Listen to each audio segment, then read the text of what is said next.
Welcome to Amicus, a law review with Jim Santelle, Civic Media's weekly review and discussion of some of the most significant news stories in the areas of law, government, courts, and the aspiration for justice. And now, here's your host, Jim Santelle. This is Amicus, a law review on the broadcast stations of Civic Media, and my name is Jim Santelle. I am your host this hour and also next hour. This, of course, our weekly weekend review of all things related to the rule of law, justice, and government. No disappointment in those areas in this weekend broadcast. A lot to cover, as always.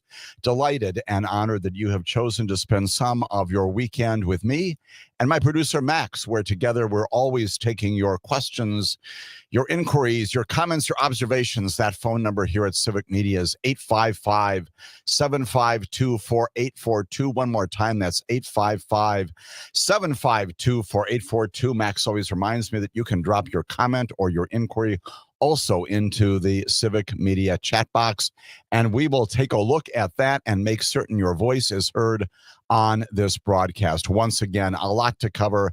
It has been a significant week in the area of rule of law. Lots of passages, lots of changes. We're going to spend a little bit of time, of course, talking about the recent selection by the College of Cardinals of a new pope, but that in connection principally with his statements of the past, while he has been a bishop, about immigration, about migrants, and about refugees. Lots of things related to the rule of law there. Lots of things to suggest that this pope, like the previous pope, is going to be a pope about the rule of law, commenting on things in the international arena. Certainly the head of state there at the Vatican, the head of the Catholic Church on the face of this planet, but also more than that. More than that, we'll talk a lot about that. Also in connection with some decisions and actions and pursuits undertaken by federal district court judges just this past week in connection with the single largest immigration matters pending right now in the federal courts in front of judges. You know their names, Boasberg and Zinnes. We'll talk about that.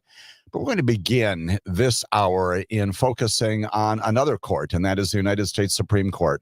Promised at the end of our broadcast last weekend that we would share with you some things said recently by a sitting Supreme Court justice. Her name, Associate Justice Ketanji Brown Jackson. She is, as you know, a Biden appointee to the court. She is the newest appointee on the United States Supreme Court, members of 9 altogether. We're going to talk about some things that she said recently in connection with a major judicial conference in Puerto Rico. Hinted at that at the conclusion of our last broadcast last weekend. We're going to go into that in greater detail. And then significantly, importantly, in connection with the United States Supreme Court, we're going to spend a good deal of time this weekend talking about a very important member of the Supreme Court from our history who died this past week. His name is David Souter. He was a Republican justice who in many ways allied himself with the court's so-called liberal wing. He died at 85 in his home in New Hampshire. We're going to talk about the significant things in his life. We're going to talk about the impact that he had on this nation and continues to have even after his passing. A lot about his personal story, a lot about his disdain for Washington, D.C., his retreat at the very early age of 69 back to New Hampshire, ending his Supreme Court tenure fairly early, and then talk about some major cases in which he was involved, including, for example, Bush versus Gore, Casey, which was, of course, that significant abortion case, the way in which he came down on those cases, and yes, the legacy that remains with him to this time, even in his death, and that is this phrase, no more suitors, not declared joyfully by anyone, should be declared by anyone in the United States, but that the mantra of political people who were surprised and frankly dismayed when he took the bench, and notwithstanding his description as a conservative judge and justice, became a part at least of the centrist portion of the court, and frankly sided with many members on the so-called left side of the court, producing opinions, producing views that were a product of his view about what the Constitution says, a living, breathing Constitution that dismayed many people. on the right side of the political aisle, and therefore said, no more suitors. We can't do that again. Surprise to many people, again, on the left and the right. Nonetheless, a man of great integrity on the Supreme Court. We'll talk about some of those cases. We'll talk about David Souter and who he was, necessarily also then getting back to the current Supreme Court, talking again about a major decision it issued just this past week in the area of transgender troop entitlement. A shocking matter in connection with civil rights and human rights in our nation. We'll talk about a couple of other cases and then do some demographics, some statistics there from the Supreme Court about the number of cases it has pending right now. We are about to enter into that time period when indeed the next 6 weeks, the Supreme Court begins to issue major decisions. It's got about almost 40 cases yet to be decided, probably between now and early July, when it typically doesn't pack up shop, but nonetheless concludes the majority of its action in this, the 2024-2025 term. We're going to talk with you a bit about those cases as well. And then yet another Supreme Court, this one in North Carolina. We have not covered this in great detail on Amicus, a law review, but it has been percolating up for weeks and months. And finally, just this past week, an elective decision coming out of the state of North Carolina, a state much like Wisconsin in terms of its present political demography and demographics there, a state that finally, through the work of a federal district court judge, resolved a long-standing dispute about who won an election, a race for the North Carolina Supreme Court. We'll talk with you about the successor, the also ran in that case, and some of the lessons being pulled from that particular project, that particular race, and the things that we can understand from it that may in fact be applicable for us here in Wisconsin and candidly throughout the United States of America. Many, many things to get to here on this weekend edition of Amicus. As always, taking our name, Amicus, the Latin, the legal phrase for friend, providing information and doing that in a way that will give you the opportunity to make decisions about your views on these significant rule of law and government and justice related matters. Things that plainly have always loomed large in the history and the livelihoods of all of us, but now especially true in 2025 as we attempt collectively together to understand what all of this is about. In that connection, once again, Max and I invite your questions, your inquiries, your comments at 855-752-4842. Become a part of our discussion here on Amicus. That discussion beginning now with, as I promised, the words of a sitting Associate Justice of the United States Supreme Court, her name Ketanji Brown Jackson. Now, it is fairly routine for each of the justices during the course of the year, typically in the springtime, sometimes the summer as well, for justices to visit their particular assigned circuit. We have an assigned circuit court judge here in this circuit, a Supreme Court justice. Her name is Amy Coney Barrett. She used to be a circuit court judge in the Seventh Circuit, and she is now the one who is assigned to us here in the Seventh Circuit. That's Wisconsin, Illinois, and Indiana. Ketanji Brown Jackson, responsible, if you will, for the management of oversight and cases that may come out of the First Circuit, and that includes Puerto Rico. And she was at a major judicial conference which all the justices attend in their particular assigned areas at about this time of the year.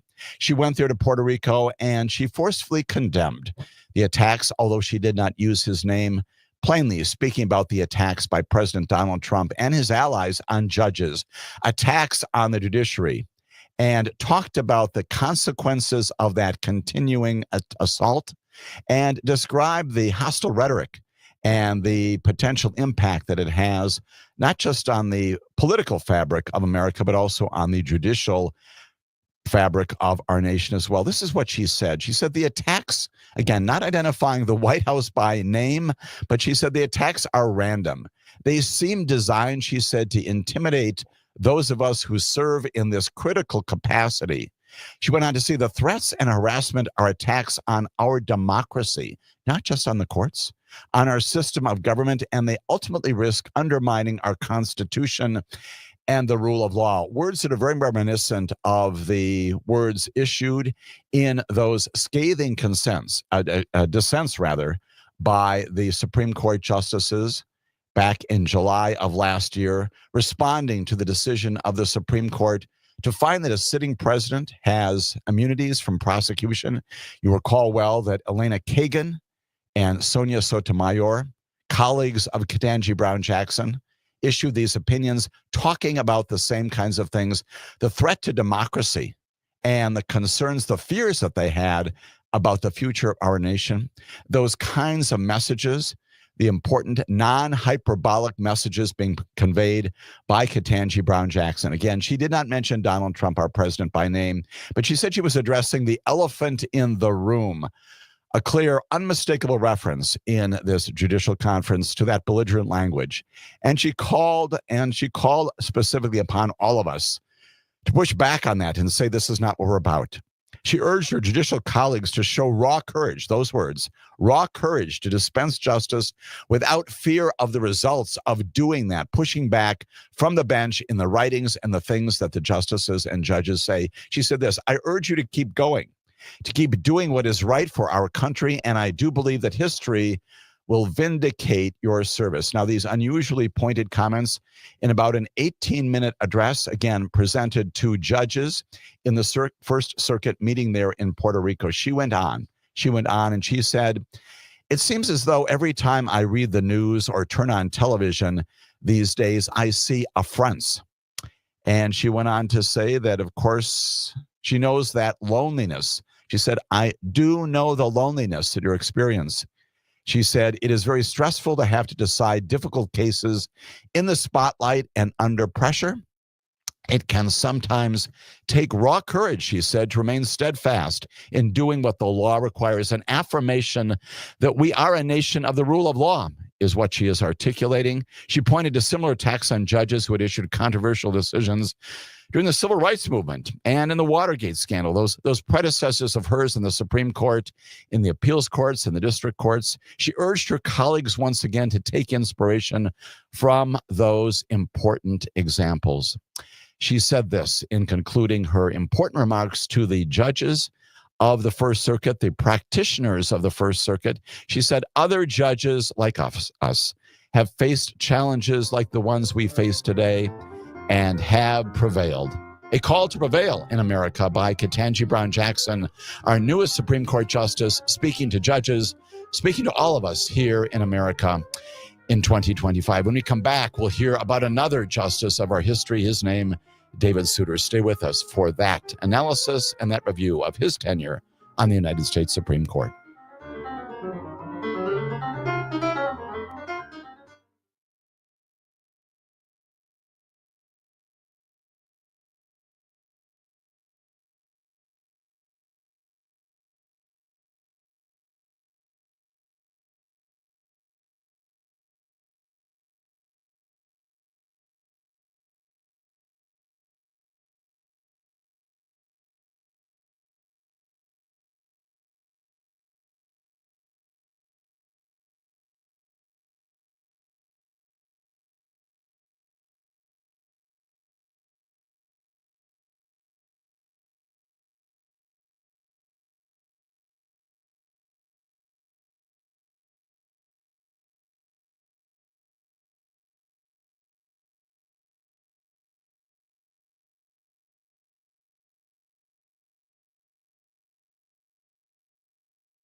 Amicus, a law review. My name is Jim Santelle. I'm your host this hour and next hour as well.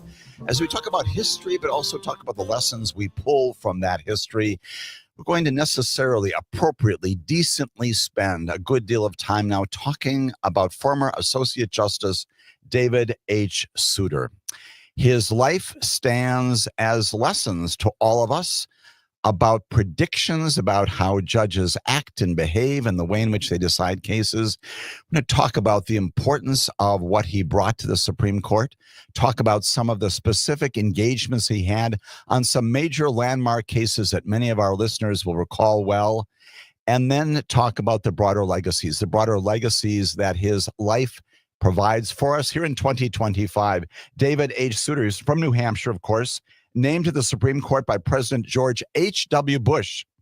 He served on the United States Supreme Court for a little over 19 years. 19 years, certainly not the longest tenure by far of any justice. And indeed, when he retired at the unusually young age of 69, that came as something of a surprise to many people because, again, 69, not an especially old age for Supreme Court justices, or for that matter, for a lot of our representatives in Washington and in other places around our nation. But one of the things pulled from his life was he was not pleased. He was not happy to spend his life in Washington, D.C. He was not a part of the mainstay social life there. And so he went back to his beloved New Hampshire. And it was in Concord, New Hampshire, where early this week, David H. Souter died. He was 85. His death announced by the Supreme Court on Friday of just this past week, didn't cite a cause, saying only that he had died peacefully. David Souter retired again at the end of the 2008-2009 term. And what he specifically did at the time was he gave then President Barack Obama a Supreme Court vacancy. He plainly let it be known that he was retiring at that time because and not earlier, because he did not want to give George H.W. Bush an opportunity to appoint his successor. And so indeed, Barack Obama appointed the justice who now encumbers the former seat of David Souter, her name, Justice Sonia Sotomayor. By the end of the second year on the Supreme Court, Justice Souter had acquired the label that would stick for the remainder of his tenure. It was unfair. It was not complete. It was not accurate, but nonetheless, it stuck because of the surprises that he presented as he became and worked on and announced decisions and lots of dissents, some concurrences in major cases. He was the justice who surprised the president, George H.W. Bush, who appointed him, anticipating that Justice Souter would be conservative in line with the so-called conservatives on the bench. He left conservatives very disappointed, and his migration on the bench over the period of almost 20 years on the bench prompt an awful lot of people in the political arena to say in the future, we can have no more Souters. That was the mantra. No more Souters. We can't do that again. That is where we appoint someone who we think is going to be of a particular political view. And it turns out that they are not. Those who expressed that surprise either implicitly or directly accused Justice Souter of having portrayed himself one way, turning out to be something else, really failed to understand who this man was. And even in his testimony in the course of his review, his nomination proceedings before the Senate Judiciary Committee, it was clear that he was going to be his own person. He was going to be someone who understood the Constitution of the United States of America to be an active and vibrant and alive document. He was not, and was not going to be an originalist, a literalist, a textualist. He portrayed himself as he was throughout his career. He was a judge of conservative instincts, yes, indeed. He said that he took his role model after Justice John Marshall Harlan II. Now, that's a Supreme Court justice you may or may not know about. He was a lawyer, that is Harlan II, and an Eisenhower appointee way back then, who was often in the dissent during the heyday of some of the Supreme Court's liberalism during the time of Chief Justice Earl Warren. During the course of Justice Souter's confirmation hearings, he was questioned by Charles Grassley. Yes, Senator Grassley was there then. He is there today. And during the course of that questioning by Senator Grassley, you know him, he's a conservative Republican from Iowa. The senator asked him for his views on what's called judicial activism. We all know those words. And government by the judiciary. Of course, the notion of those questions, those comments being, you, Judge Souter, soon to be Justice Souter, you will not follow the path of a judicial activist, will you? And of course, code words that probably perked up The nominee, Justice Souter at the time, Justice Souter did not take the hint, or at least decided to go in the opposite direction, to be the person that he had been back in New Hampshire. And yes, indeed, right before that, as a judge on the United States Court of Appeals for the First Circuit. Justice Souter, soon to be Justice Souter, said to Charles Grassley at that time this. He said, courts must accept their own responsibility for making a just society. Say that again. Courts must accept their own responsibility for making a just society. Elaborating, going on beyond that, and already getting some eyebrow raising at the time, he said that both the nature and the constitutional responsibility, the obligation of courts, abhor a vacuum. That's a phrase you've often heard. But what that means is if there's a vacuum, the courts act, right? He said that if there is, in fact, a profound social problem, if the Constitution speaks to that, and if the other branches of government do not deal with it, ultimately it does and must land. This is candidate nominee Souter. It must land before the bench of the judiciary. I suspect at the time that Charles Grassley, the senator from Iowa, was somewhat surprised by this. He also raised alarms, that is, Justice Souter, during the course of his testimony when he praised Justice William Brennan.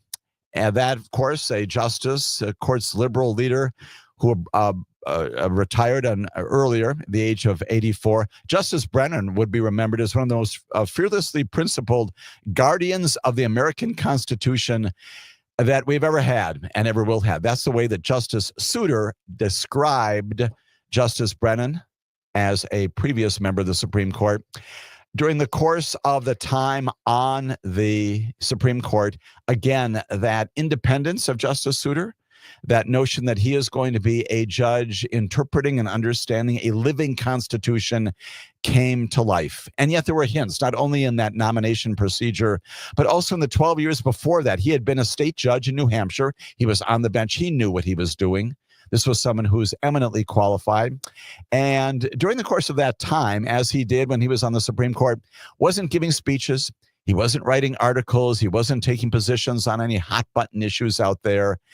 And it prompted an awful lot of people to wonder who this fellow was. He, of course, grew up in a very modest farmhouse coming from Concord, New Hampshire. It belonged to his maternal grandparents at the time, valued in 1990 at about $150,000. That's the home to which he retreated after he resigned and retired. It's about $370,000 in today's money. During the course of that period of time, again, lots of indications that Justice Souter would indeed pursue his own course.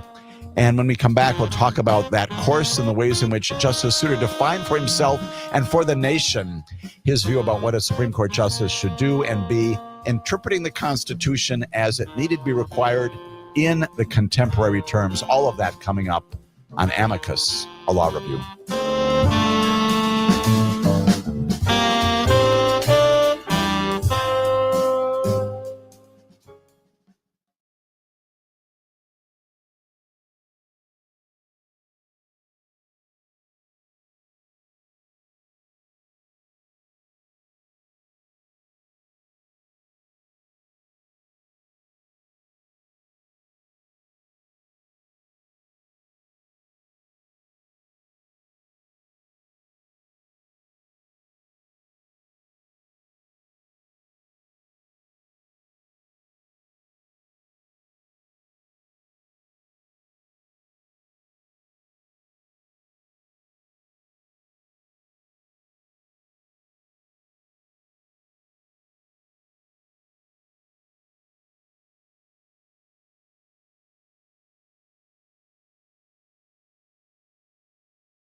My name is Jim Santelle, your host again this hour and next hour as well. David Souter died this past week at the age of 85. He was an icon, remains an icon. The Supreme Court, the legacy that he left is all about our discussion this weekend on Amicus, talking about the modesty, the humility of this man coming from New Hampshire, a state court judge, a First Circuit Appeals Court judge right before he takes the Supreme Court bench. When he's in Washington, he rents a very small apartment not far from the court. He furnishes it fairly sparingly and throws himself into his work, according to all reports. When he is on the bench for almost 20 years, he eats at his desk, and that was yogurt and an apple, core and all. After working at the court during the day, typically he would run for exercise at a track at a nearby Army base there in Washington, D.C. 2004, relatively notoriously, he was mugged while jogging in a neighborhood, a random crime that actually was never solved. The mugging, I guess, of course, when a Supreme Court justice is herself, a victim of crime, gets a lot of focus. Justice Souter, that happens on Friday night. Justice Souter, the day after that, Saturday morning, back in his chambers, working as usual, very next morning. The justice, the future justice, as I said, was first on the First Circuit Court of Appeals. He was promoted there. The candidacy, the nomination there, pulling him from New Hampshire by a friend of his named Warren Rudman, Senator Warren Rudman at the time. And of course, the First Circuit, as we learned from our recitation of Ketanji Brown Jackson's words there, First Circuit is Maine and Massachusetts and Rhode Island and Puerto Rico, and then also New Hampshire. So he serves a relatively small period of time, about 2 months, on the First Circuit Court of Appeals. And he is sworn in there for that position by Stephen Breyer, sworn in on May 25th of 1990. Justice Souter participates in only a couple of cases when he's on the First Circuit there. And then what happens is he's summoned to meet with President Bush. July 22nd of 1990. Justice Souter reports later on that he assumed he'd go home empty-handed because, well, he thought he wasn't going to be a likely candidate for the Supreme Court. He was on a short list, again, based upon Senator Rudman's advocacy for him. Thought he'd go home back to New Hampshire after meeting with President Bush. Did not even bother to pack an extra suit. In fact, he ended up staying in Washington, D.C. a week. And reporters and photographers, of course, are following his every move. They're asking, who is this? Who is this judge coming from the First Circuit, coming from New Hampshire and the judicial assignment there, following his every move in and about Washington, D.C.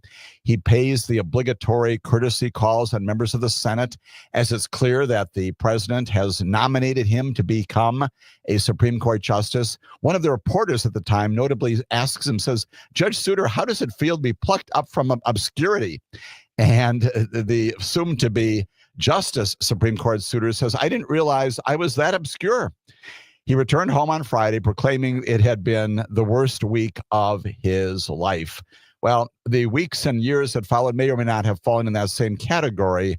But again, the years that followed were years of surprise for people, court watchers, for all Americans. His first term in the court, a fairly quiet one by all accounts, if you look back in history. But the future of Roe versus Wade, again, the case that was reversed in 2022, just a few years ago, already the subject of an awful lot of attacks. A Supreme Court colleague, his name, Thurgood Marshall, had retired, replaced by Clarence Thomas at the time. And there's a new case. It follows up on Roe versus Wade. You remember this. It's called Planned Parenthood versus Casey. And it was argued on April 22nd of 1992, before the United States Supreme Court. An awful lot of people thought, again, that with Clarence Thomas's arrival and with the arrival of David Souter, also assumed to be a conservative justice, this was the time that Roe versus Wade was indeed going to be overturned based upon the advocacy. The result, of course, as you know, the history of our nation was just the opposite. Justice Souter, who was joined by two other Republican-appointed justices, you know their names. That was Sandra Day O'Connor, remember this? And Anthony Kennedy, who had earlier expressed some significant doubts also about Roe versus Wade, kind of signaling that he also might be willing to overturn Roe versus Wade. All three of them came together to produce a highly unusual, very atypical, caught a lot of people by surprise, an opinion. And it was sort of fractured, lots of different pieces, but it reaffirmed in this case called Casey, 1992, the constitutional right to abortion. And again, Justice Souter was a part of that affirmation. Justices Harry Blackmun, of course, John Paul Stevens, also a representative of the people, but also appointed by a Republican president. His name was Gerald Ford, assumed likewise to be a fairly conservative justice. John Paul Stevens by this time has moved to the center, if not also to the left. And so we get this consortium of 5 justices who support abortion rights in America. In that Casey case, 1992. The trio, interestingly, announced the result from the bench. On the final day of the term, it was June 29th, 1992, again, late in the term. But again, we know that June is the big month for the announcements. And according to all reports, the audience at that time is just quite literally spellbound by what they're hearing. They each read in sequence, that is Souter and O'Connor and Kennedy, and they summarized their parts of this sort of collaborative opinion. Justice Souter's portion emphasized stare decisis. That is, it's important for us to continue in appropriate circumstances with what the law is, not upsetting it just because we can. Plainly an issue that was loomed large and was a major factor in the recent decision by the Supreme Court to dropkick stare decisis and overrule Roe versus Wade a few years back, saying, no, that doesn't apply. But at the time, Justice Souter advising all of us, instructing all of us that stare decisis is Latin for to stand by what has been decided and not to overturn those kinds of things, an adherence to precedent. The court was under political attack for its abortion ruling, he said, and the justices knew well. They understood very, very well, all of them, including five who were in the majority and the 4 in the minority, that their opinions were being very, very closely watched.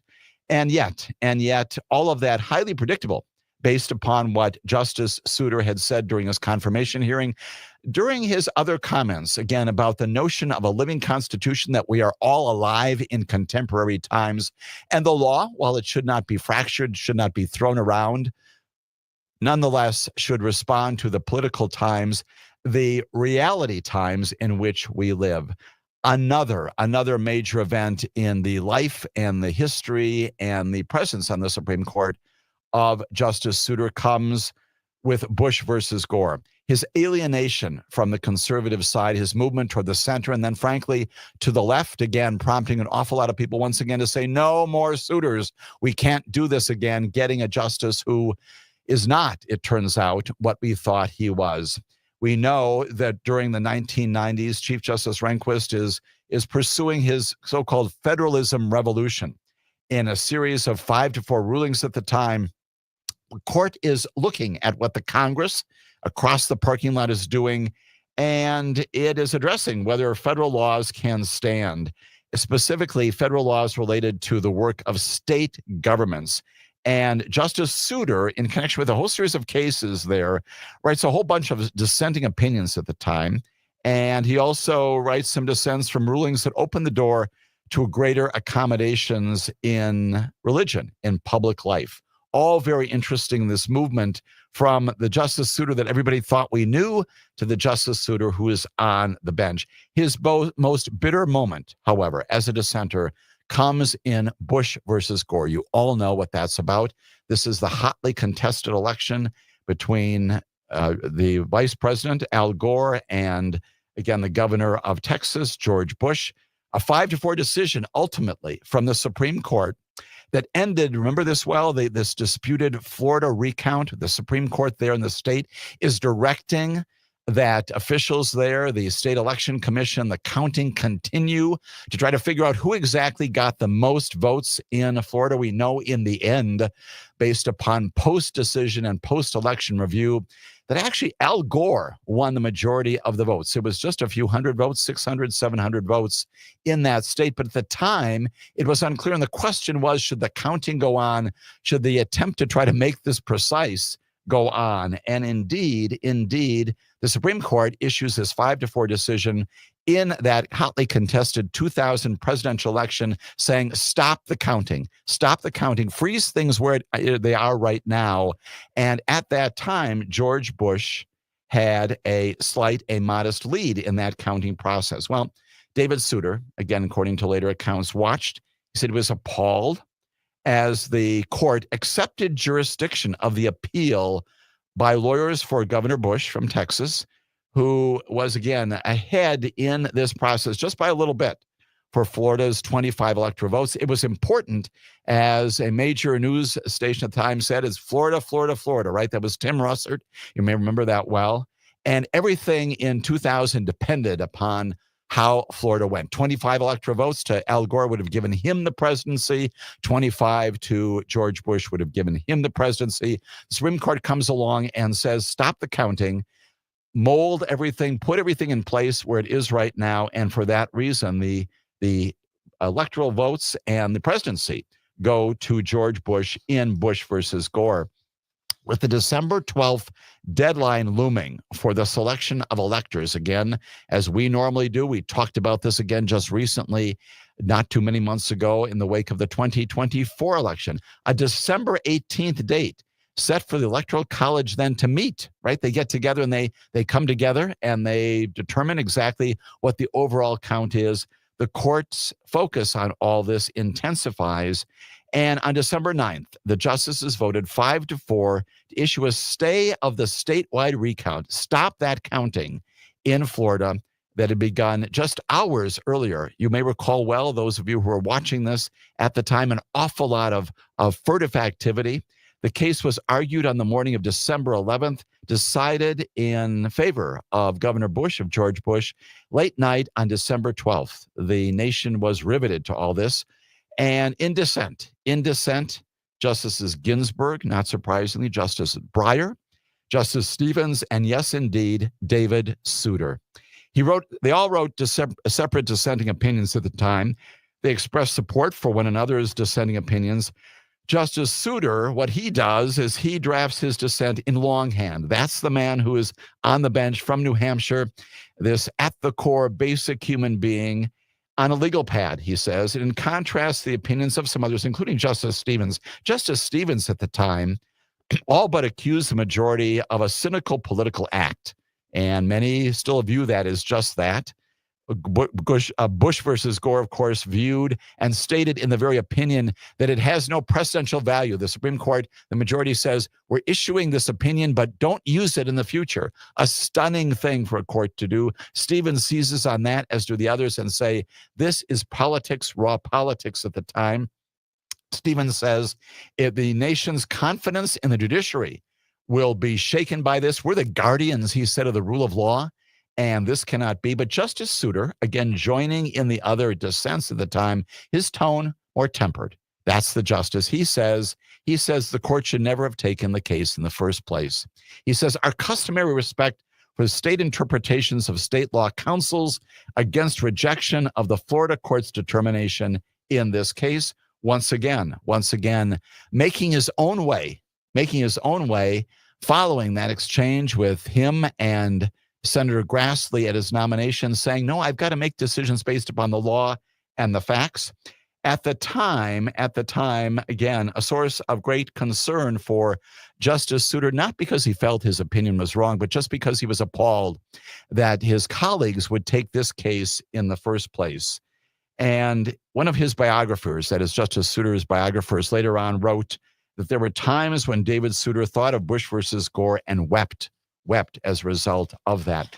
In the wake of that, although his mood may have improved somewhat, the 2006-2007 term brought another low point when the conservative majority under John Roberts at that time, strengthened by Justice O'Connor's retirement at that time and her replacement, Sam Alito, again, are successful and prepare decisions in a number of important cases. We'll talk more about those, Justice Souter's role, and the way in which American democracy and the movement forward was affected by this justice on the Supreme Court when Amicus, a law review, continues.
This is Amicus, a law review. Thank you for joining Max, my producer, and me for our discussion this weekend, all about the Supreme Court, spending all of our first hour, a little bit of the second hour as well, talking about what our Supreme Court is doing now, but spending this hour memorializing and thinking about the legacy of former Associate Justice David Souter, who died in New Hampshire this past week at the age of 85, concluding almost 20 years on the bench of the United States Supreme Court, a tenure that was marked with a certain amount of tumult and some disappointment of his as he saw the court go in a direction that he did not support.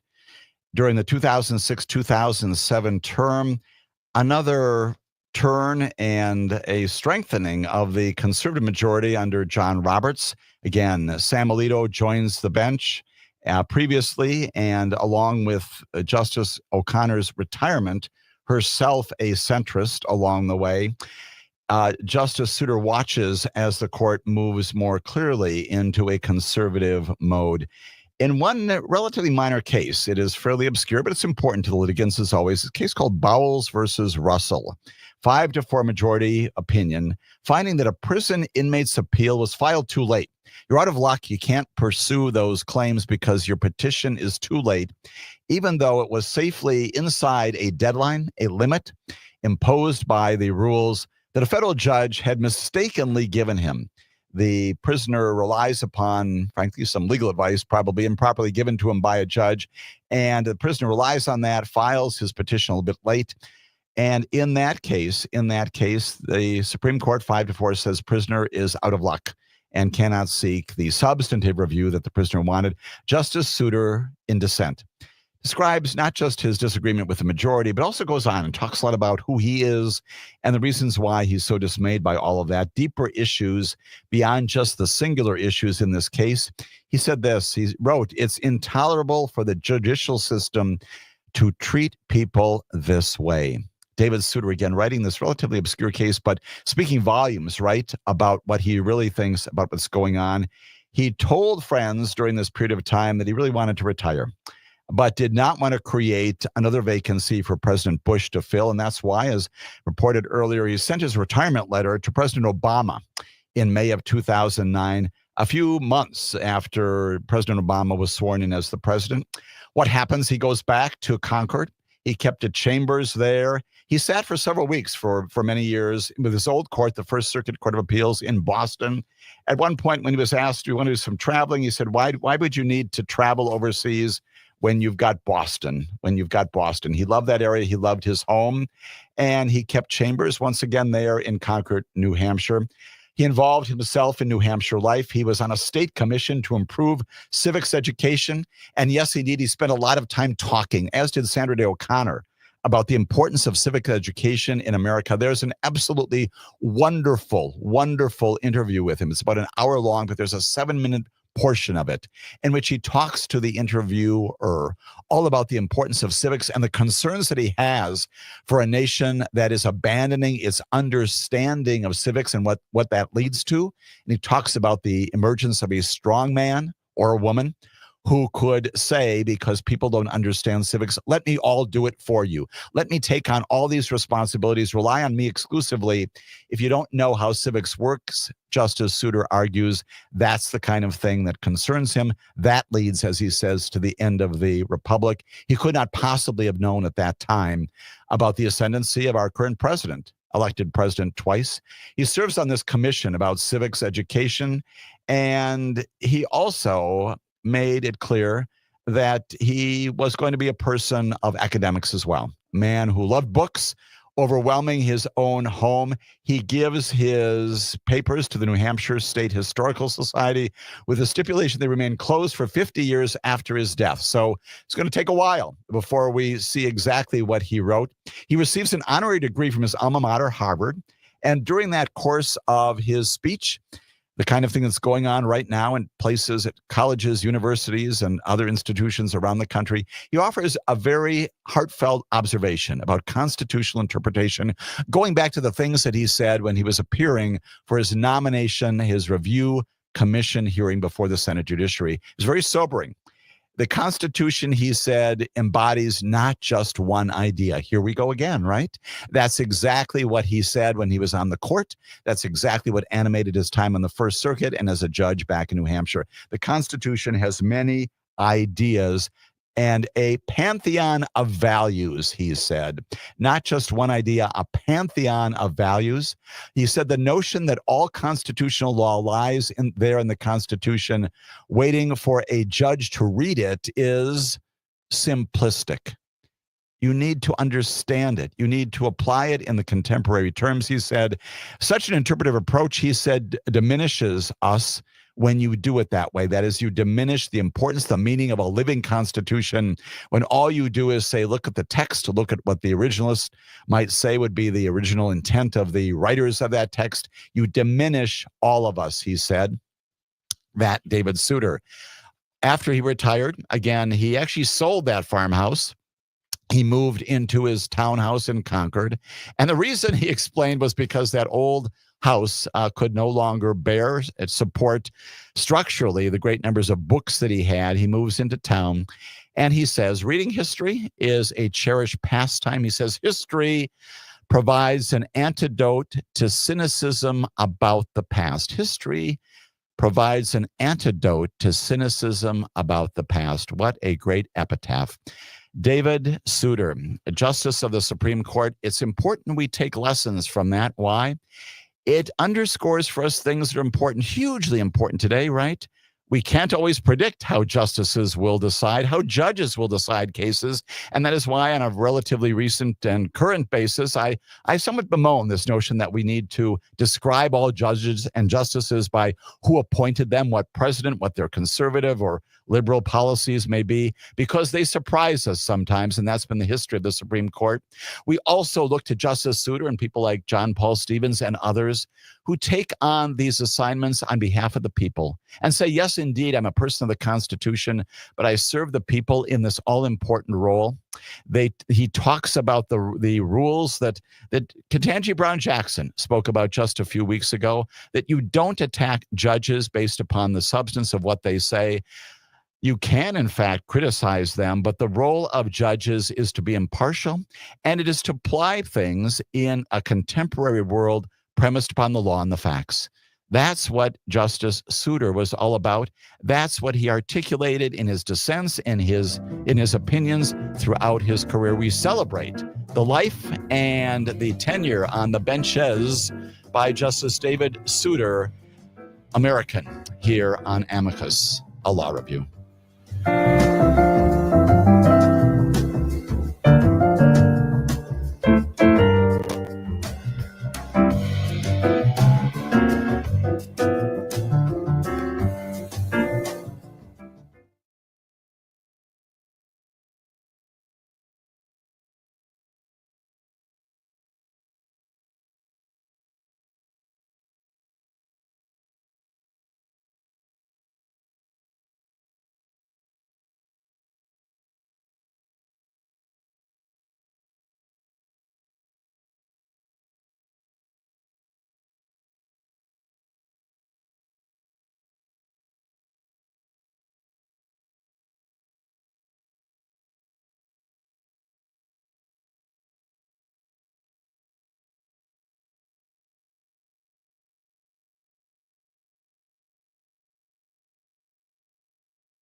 Welcome to Amicus, a law review with Jim Santelle, Civic Media's weekly review and discussion of some of the most significant news stories in the areas of law, government, courts, and the aspiration for justice. And now, here's your host, Jim Santelle. This is Amicus, a law review. My name is Jim Santelle. Welcome to the second hour of our weekly weekend broadcast about all things justice, government, and rule of law related. As always, my producer Max and I are inviting your questions, your inquiries at 855-752-4842, 855-752-4842. You can also be a part of our conversation, our discussion, by dropping a comment, a question into the Civic Media Dropbox. Continuing our discussion in the second hour of our weekly weekend broadcast of all things Supreme Court related, spending some time necessarily talking about the words, the wisdom, the legacies of Justice David Souter, who died this past week at the age of 85, and also the words and the legacies of the newest Supreme Court Justice, Ketanji Brown Jackson. Bookends as we think about what the Supreme Court does, the importance of it in our lives, in our livelihoods here in the United States, and frankly, in many ways beyond our borders as well. Let's talk about what the Supreme Court is up to these days. Let's do some inventory first. Altogether, to this point, the Supreme Court has agreed to hear 65 different cases. They've granted what are called writs of certiorari. You know what those are. That's the Latin that basically says, send that lower court file up. We can take a look at it. The Supreme Court has great discretion to decide what cases it will and will not take.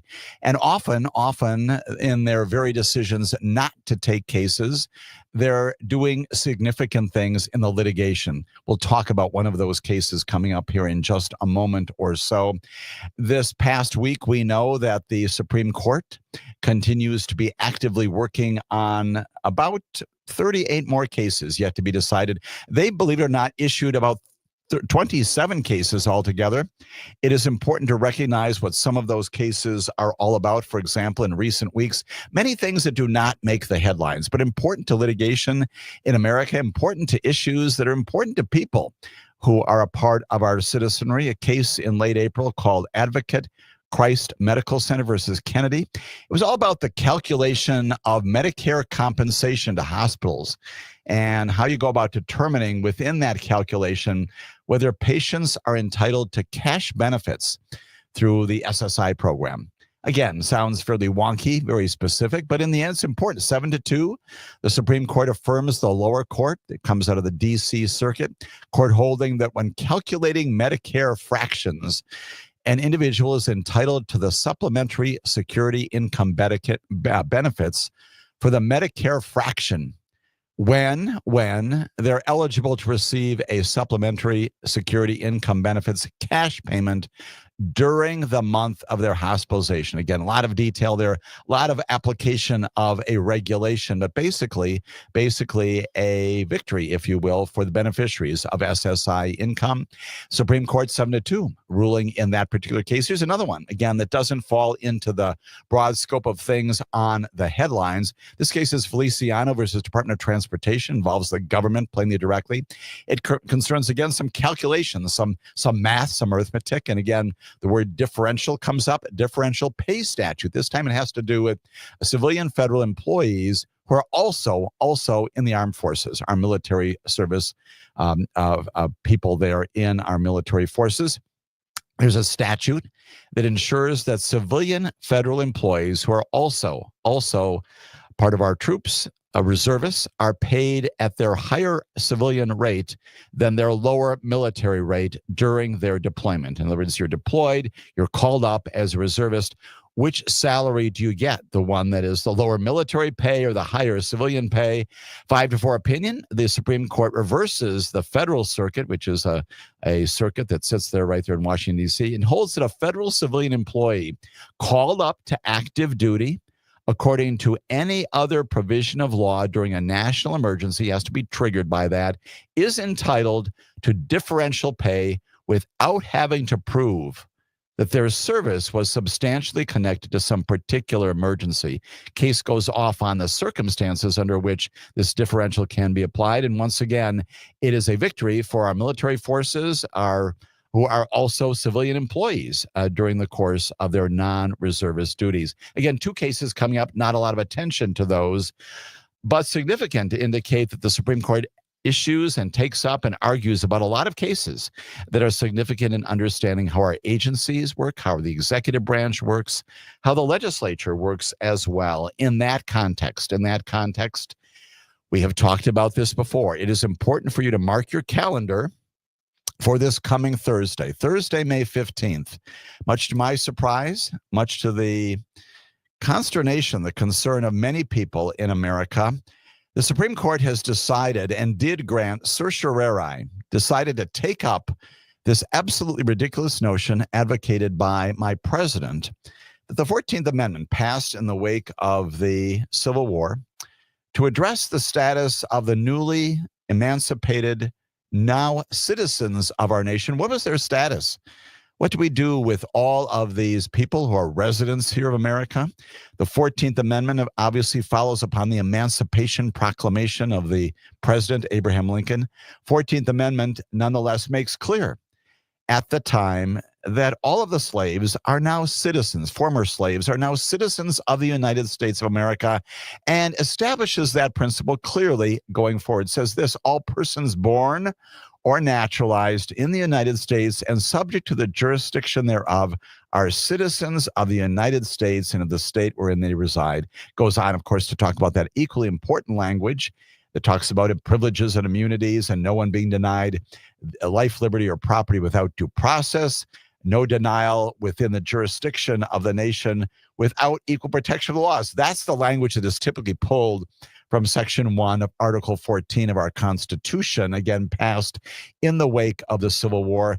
Our president goes back and says, let's look at that first sentence. And in fact, he says that first sentence, pulling up this language, subject to the jurisdiction thereof, does not mean, but we have understood Article 14, the 14th Amendment, to mean ever since it was passed. That is, you are born here and you are a citizen of this nation.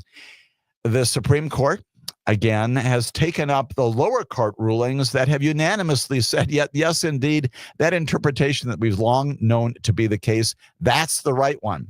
And in particular, the Supreme Court is now determining whether or not a decision by a district court in the Western District of Washington that enjoined the president and enjoined the government from enforcing his view of the 14th Amendment, not previously seen, unknown up to this time, blocking the Trump administration's executive order, again, that would limit birthright citizenship to children who have at least one U.S. citizen parent or a parent who is a lawful permanent resident, basically turning on its head what we've understood to be the 14th Amendment. The Supreme Court could very easily have simply said that the lower court ruling, and yes, indeed, the Ninth Circuit coming up from that district court in Western Washington, affirmed the lower court and said, yes, the 14th Amendment still means what it says and says what it means.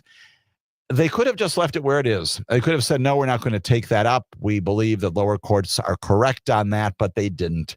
And they granted certiorari on it, and they're going to be hearing oral arguments. Here's how they described it. They said, we're going to hear oral arguments to decide whether to issue a partial stay, basically to suspend the lower court's decisions, those injunctions that block the Trump administration's executive order. Again, that order limiting birthright citizenship to children who have at least one U.S. citizen parent or a parent who is a lawful permanent resident. We're going to take that up. The question is whether or not we should overturn those lower courts in terms of the injunctive relief, presumably letting those cases go forward in terms of trials and other presentations, but whether or not we should lift the injunction. And that's going to be argued. That is going to be argued this coming Thursday. As I always remind all of our listeners, you can listen to that oral argument. Hear what the Supreme Court justices are going to be quizzing the attorneys all about. Hear what the justices seem to feel about this issue as they ask questions and pose conundrums and objections and other views to the lawyers who are advocating on behalf of their particular positions. You can hear that. That's Thursday morning. You can hear that live. You can also hear that, of course, on tape when it's recorded. The Chief Justice has made all of those arguments, including all the arguments of this term to this date, available to all of us to hear. That's Thursday morning, and we'll get a pretty good sense about whether or not before the end of this term, the Supreme Court is going to issue, which could turn out to be one of the most significant cases of this term, basically putting on its head, overturning what we understood to be the meaning and import of the 14th Amendment ever since its passage in the wake of the Civil War. That's happening this Thursday morning before the United States Supreme Court. Supreme Court, as I indicated, sometimes does things simply by not acting or by declining to do certain things. Sometimes that's called the shadow docket, a term that I'm not always attracted to because there's nothing really shadowy about it. It's just simply incomplete and not full-bodied. What happens quite frequently, of course, is that petitioners, most often the administration in recent years, the Biden administration, certainly the Trump administration, this term, the previous Trump administration, sometimes the Obama administration before that, would ask for emergency review by the United States Supreme Court to stop something that they regard as being really bad that's happening out there. We've got to involve yourselves right now, justices. We can't wait for the appellate process to go up through the normal course. And so we're asking you on the emergency application that we're presenting to you to stop this lower court thing from happening. It's called an emergency application. And frequently, as we've talked before, those kinds of things are done when, again, many circumstances, as you'll see in just a moment, but often, especially during the summertime months and other times during the course of the term, when an inmate on death row is about to be executed.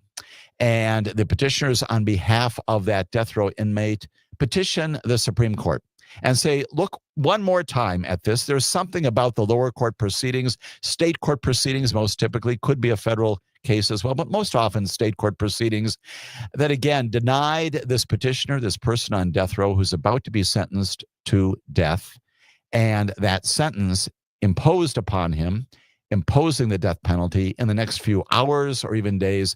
Got to stop that from happening because you need to take one more look at the underlying record. That's the kind of thing that this was intended to do. And the Supreme Court justices plainly do not have the opportunities singularly and as a group to always issue major full-blown opinions. Why? Because you've got to act quickly.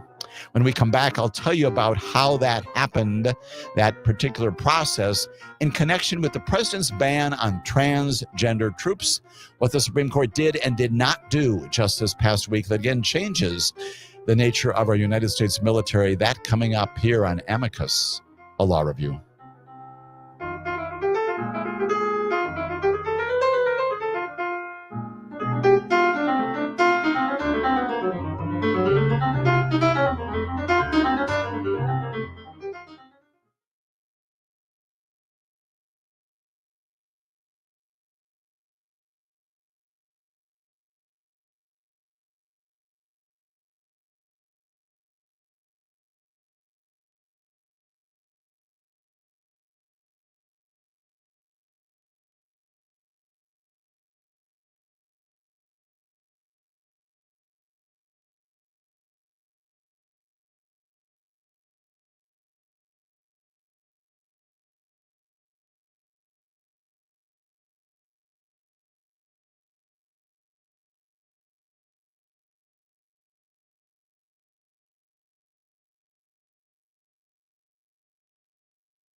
My name is Jim Santelle. This is Amicus, a law review, our weekly weekend review of significant events in the areas of rule of law, justice, and government, talking also necessarily this week about the United States Supreme Court, what it's going to be entertaining this coming Thursday, an application of the 14th Amendment, the first sentence of that provision of the Constitution of the United States of America.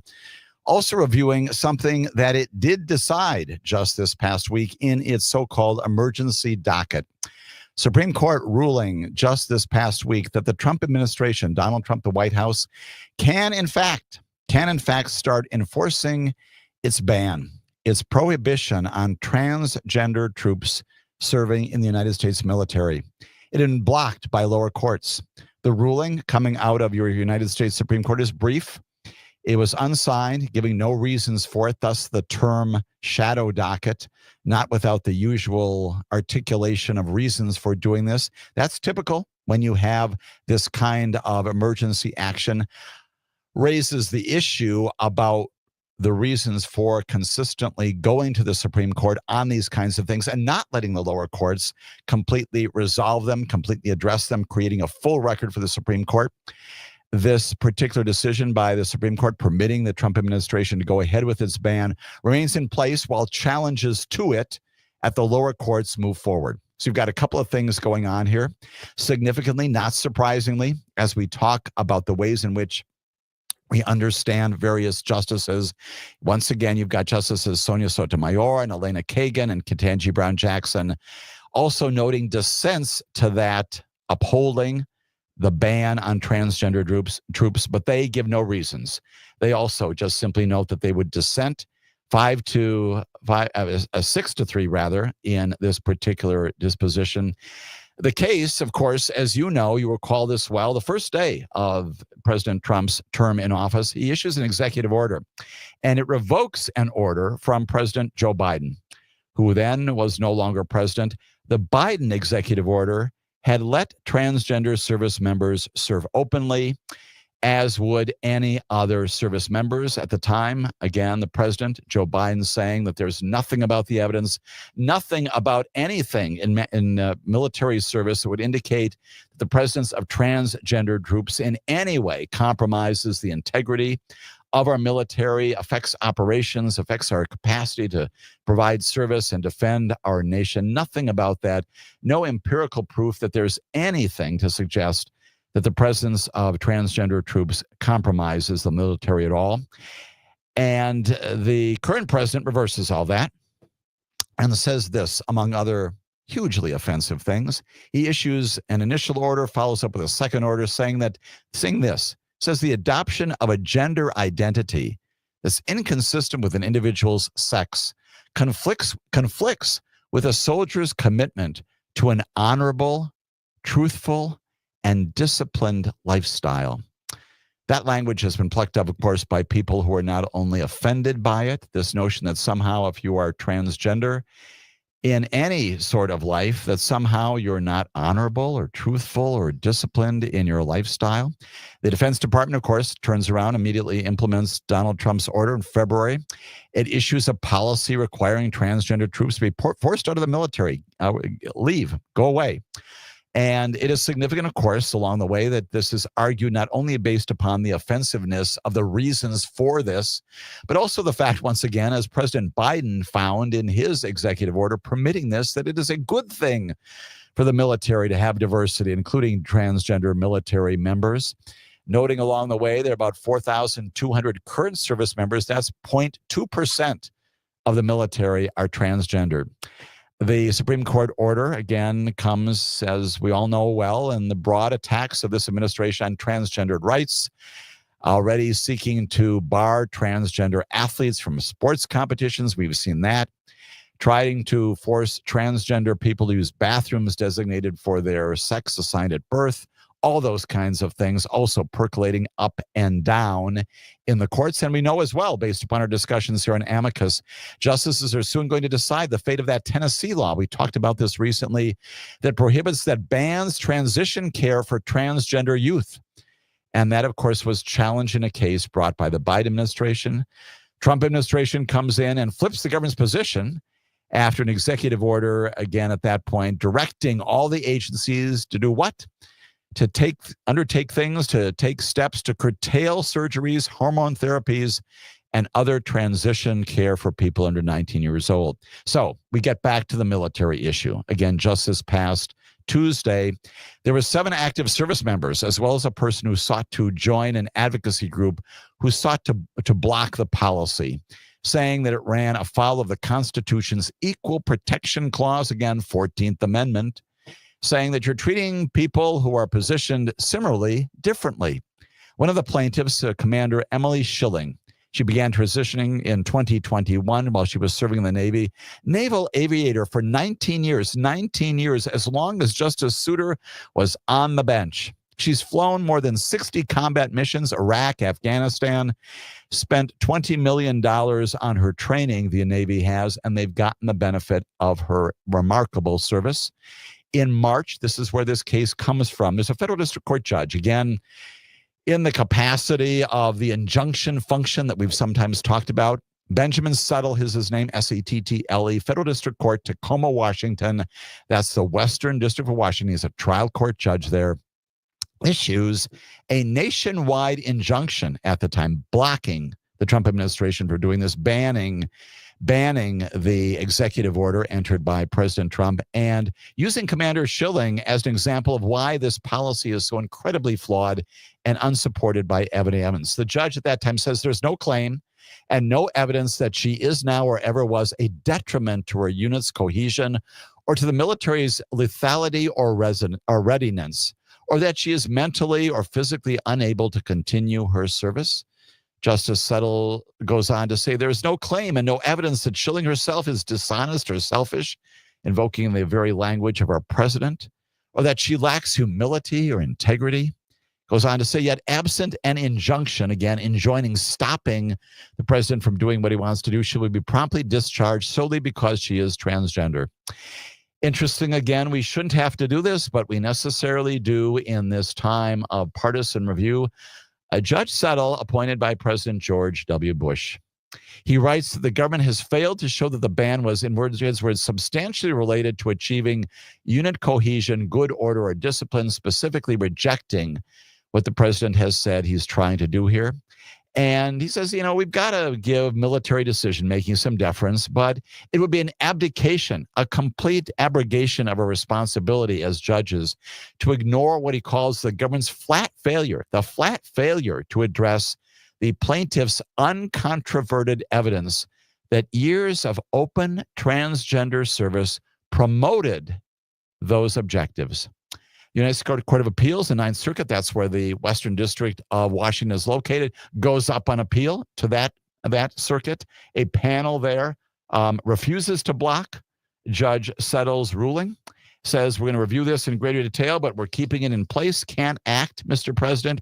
And that's when that's when Donald Trump ran to the Supreme Court, seeking emergency relief, and the Supreme Court saying this: the district court's injunction is wrong.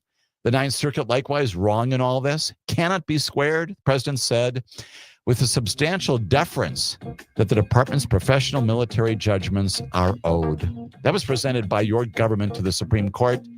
And when we come back, we'll talk once again, reaffirm for you what the Supreme Court did in that, accepting that position from the Solicitor General, the U.S. Department of Justice, and the White House when Amicus, a law review, continues.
is Amicus, a law review. My name is Jim Santelle. We are reviewing a lot of Supreme Court activity in the second hour of our broadcast this weekend, talking in particular about this decision issued by the Supreme Court, a 6-3 decision permitting the Trump administration to go ahead with its executive order banning transgender troops after a lower court in Washington, after the appeals court in the Ninth Circuit has barred that. Again, the case will go forward, the litigation of it in the Court of Appeals, the government running into the Supreme Court to ask that while that litigation goes on the merits, at least let us pursue this ban on transgender members of the military. And the Supreme Court, again, by a split court, agrees to do all of that. Interesting, along the way, the president, the Solicitor General, on your behalf, goes into the Supreme Court and says the government, that at a minimum, the government is asking, the court should limit Judge Settle's ruling to the plaintiffs in that case. Don't make it the national injunction that he has entered, and lift the balance of this case on the nationwide injunction. In other words, do it just for Western Washington, and let the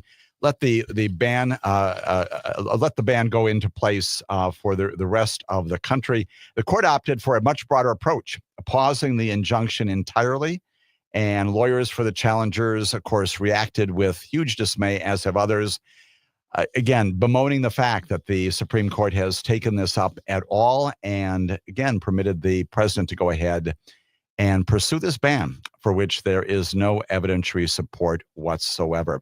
Again, a part of its shadow docket, a part of its action on these emergency applications, more of those happening plainly with great frequency before our United States Supreme Court. As always, we appreciate the calls and the notes coming into our studio, and we appreciate, Joe, you're being a part of our discussion this morning, calling in from Madison. Joe, good to have you with me this morning. Great show, as always. I particularly appreciate your biography about Justice Souter and just his deep sadness and unhappiness over the Gore v. decision and what that portended for our country. Very interesting discussion. I want to go back to the 14th Amendment and the fact that the Supreme Court may be is planning on taking this up. And as I understand from you, the Supreme Court has a choice. They can say, oh, forget it. This is settled law.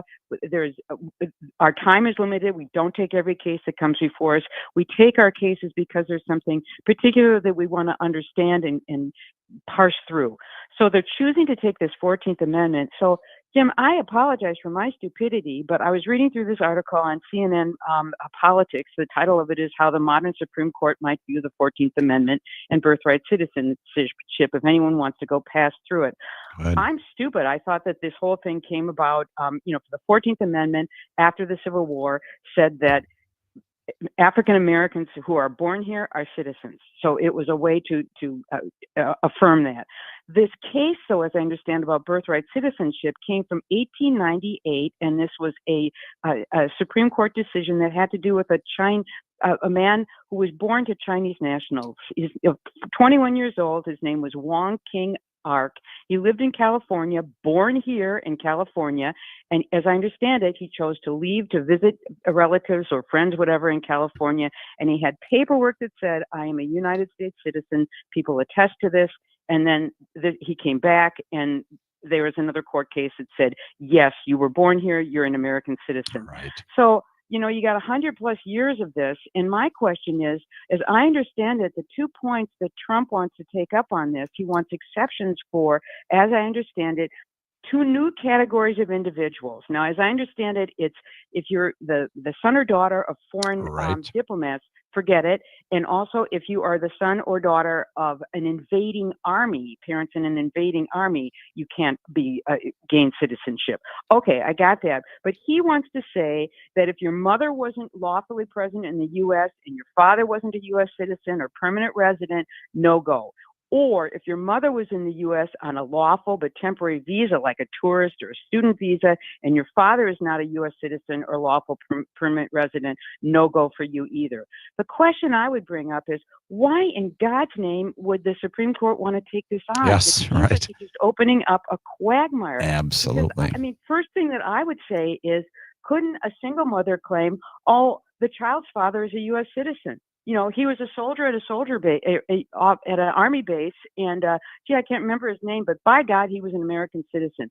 What are we going to do then? Right. Are we going to ask for DNA from every person she thinks might be a possibility? It seems like it is quite clear what we have now, with the two exceptions of the son or daughter of a member of an invading army or foreign diplomats. What on earth is to be gained by taking up this case? What It seems like I would love to hear your thoughts. Sure. What and I join you, Thank Joel, in scratching my head. And again, this was one of those situations where when this first came up, and we had the cases brought, frankly, around the country, including this one in Western Washington. Everyone who's looked at this historically, and I'm not a historian by any means, but some knowledge, obviously, of the 14th Amendment, as we all do, and said, oh, come on, there's nothing here. We don't need to revisit this, as you indicated so well. We've got a history on this as well. It has been affirmed repeatedly that the Supreme Court and other lower courts have affirmed this basic notion. And you're right, both in terms of the way that the question is phrased. We've got these two categories: children who have at least one U.S. citizen parent, or a parent who is a lawful permanent resident. Almost sounds like a tax code, right? An issue about how it is we're going to understand particular cases. And opening up the door is the best response, the response to all of this, which is when you get to that oral argument on Thursday. Yes, indeed, the petitioners and the folks who are responding to all this might focus on the particulars of this question. But you know well, Joe, as you've just indicated, that the Supreme Court justices on all sides of this are going to go broader, right? They're going to ask, well, what about this situation? What about all these circumstances? Even if they support in some way the president's executive order, even if they're opposed to it, necessarily when these things come to the Supreme Court or any appellate court, what the courts do, the panels there, they think about the next cases and the practical implications, as you just indicated, of a decision in one way or another. Once again, this is not a significant issue for us in America in 2025. No reason to unsettle the law that has been in place, as you indicated, for a very long period of time, affirmed by the Constitution repeatedly by Supreme Court and other lower courts.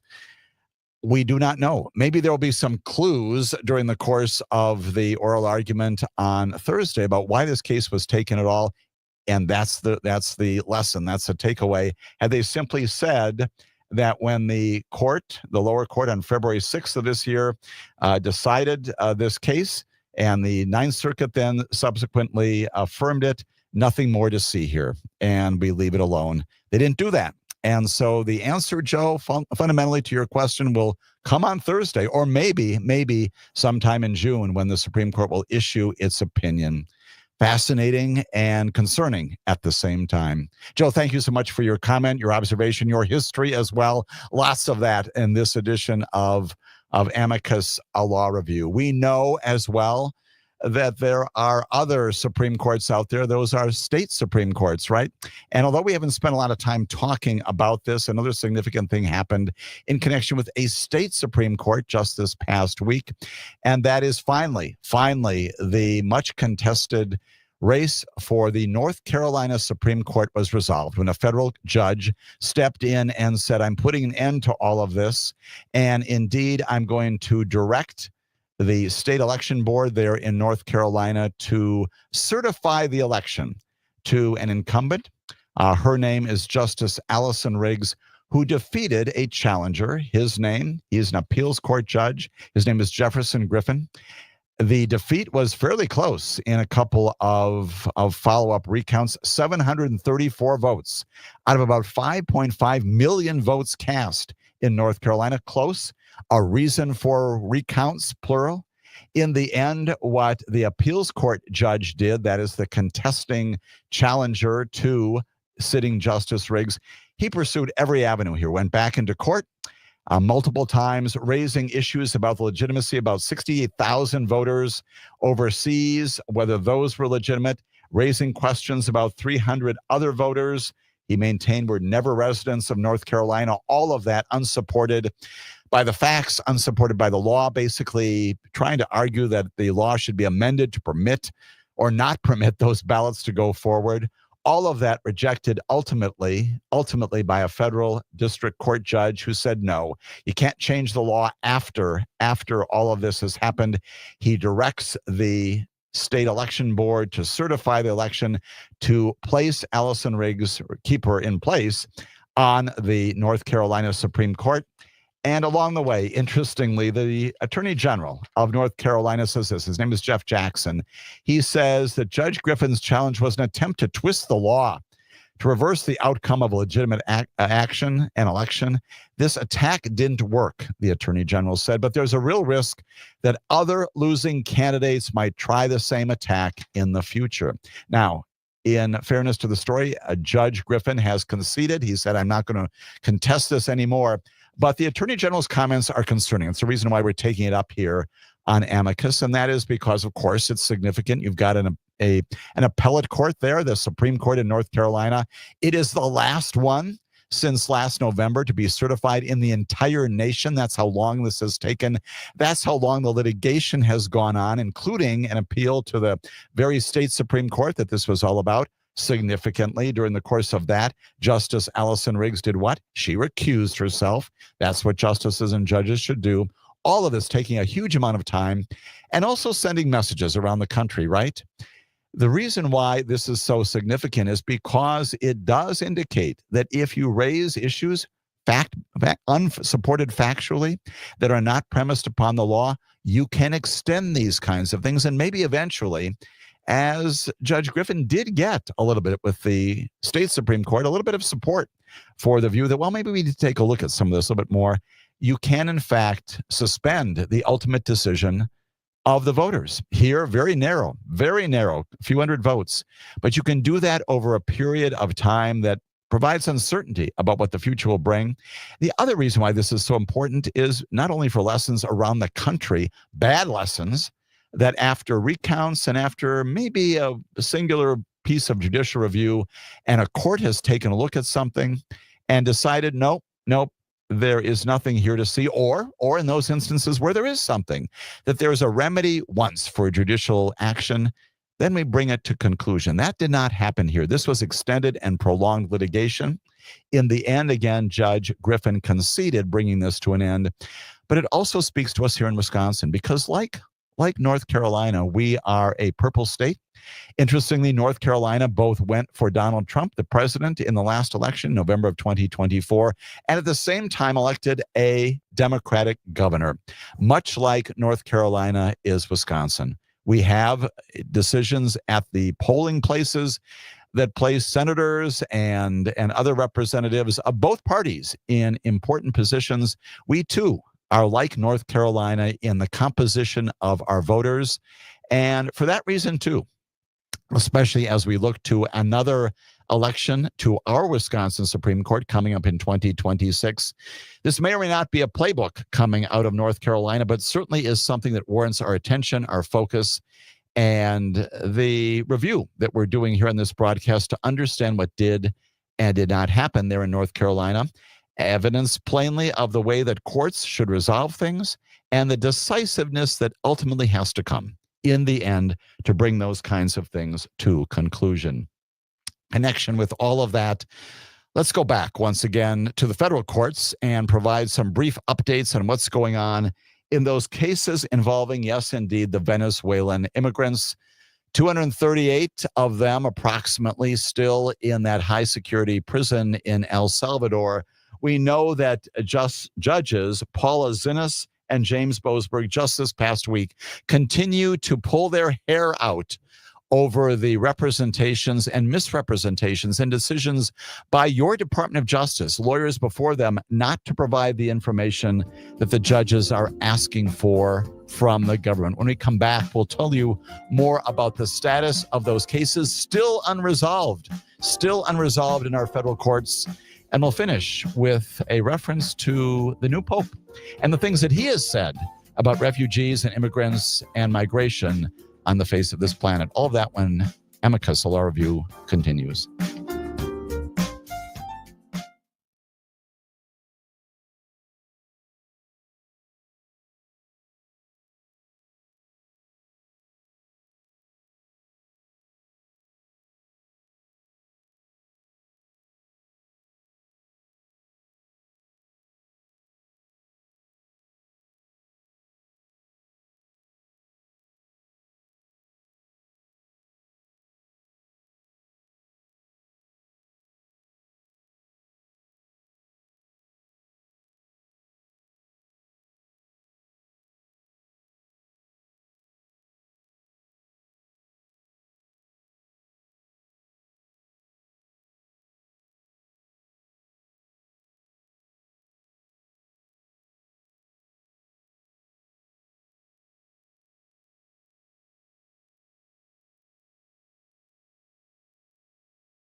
Review. My name is Jim Santelle. Lots and lots of things happening in our courts these days, including, once again, some federal district courts. Here is the mantra once again. It is the federal district court judges who are providing standards and guardrails, not in political opposition to what the president is doing, but certainly not just questioning, but requiring the government, as it always should, provides information and status reports and abides by the orders and the directives of federal district court judges. We know that many of them have been exasperated by this Department of Justice under Pam Bondi, under this White House's direction not to provide courts with the information that they have asked for. This is the constitutional crisis illustrated every single day. The question, of course, what does one do about it? What are you prepared to do in response to these decisions by our present administration? Simply to say no to federal judges, simply to say we're not going to do that. We're not going to provide you with the information. More of that on display just this past week. We know that Judge Paula Zinnes, she is working still on the case involving Kilmar Abrego Garcia. He is that Maryland man taken away from his family in Maryland by administrative error, which the government has conceded it did. He should not have been deported. And Paula Zinnes has, ever since this case presented to her for weeks and weeks, has been asking for his return, demanding that, again, pursuant to a Supreme Court directive, that the government facilitate his return. She's asking them to do that. She's been asking for information about what they are doing to accomplish that. Along the way, out of her frustration, she has said that the petitioner, basically the lawyers on behalf of Mr. Abrego Garcia, can depose Department of Justice officials and other authorities in Homeland Security, finding out about the circumstances of Abrego Garcia's deportation and his present status, what efforts are being undertaken. Just this past week, in an order, she revealed the government is now taking the position that all of this is subject to this state secrets privilege. Therefore, you can't have it, Judge. And that she revealed in an order in which she also asked for detailed legal briefing from the government about what this is all about.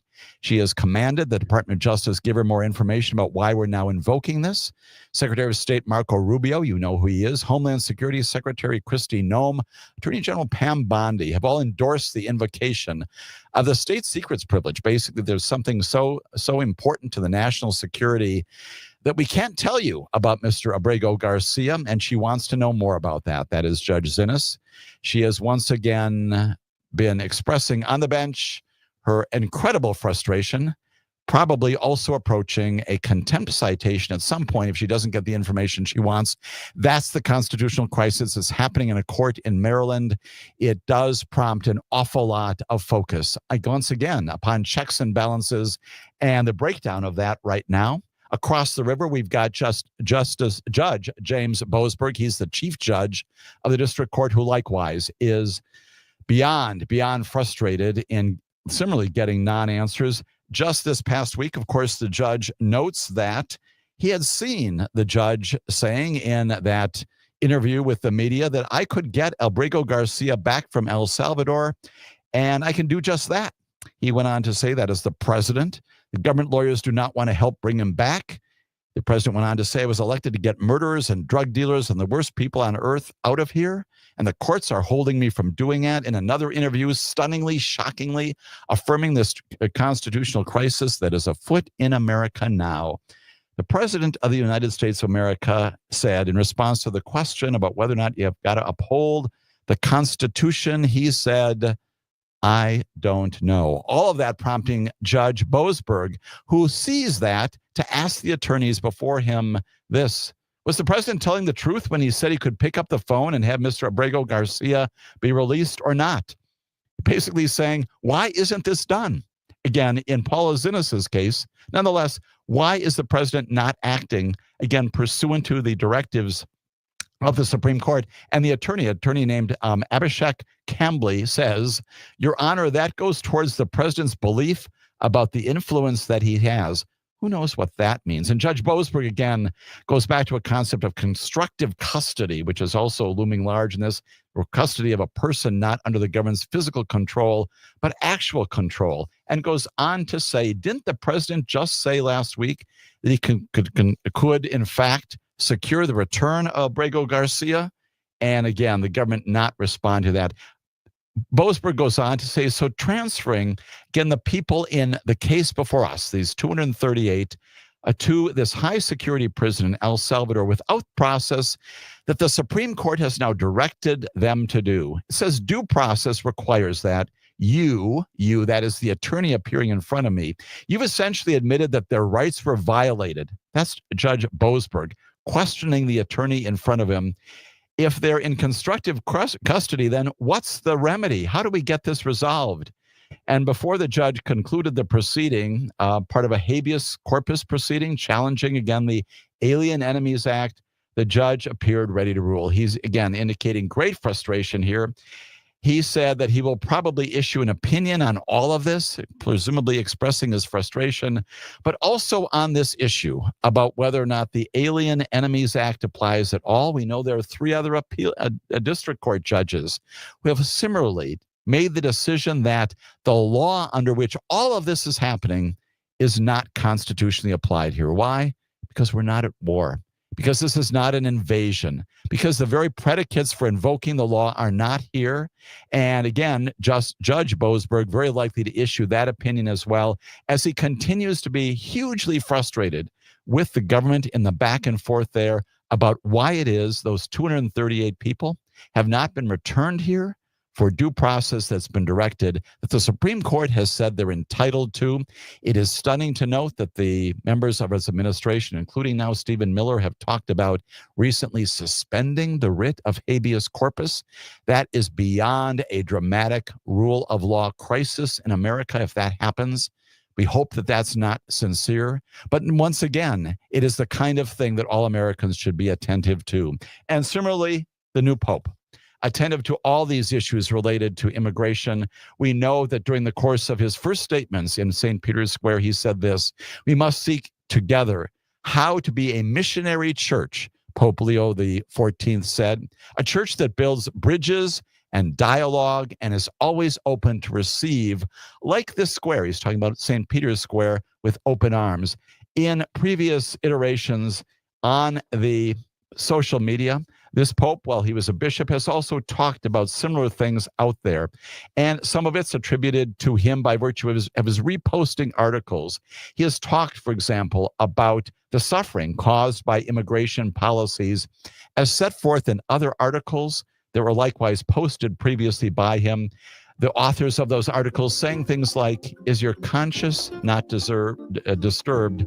How can you stay quiet? As the new Pope takes his position, we will see what role he plays in immigration, migration, and refugee issues. Every indication that he will be a pope of the rule of law and involved in these issues on the national and international scale. We'll continue to talk about all of that here on Amicus, a law review, on the broadcast stations of Civic Media. Have a good weekend, everybody.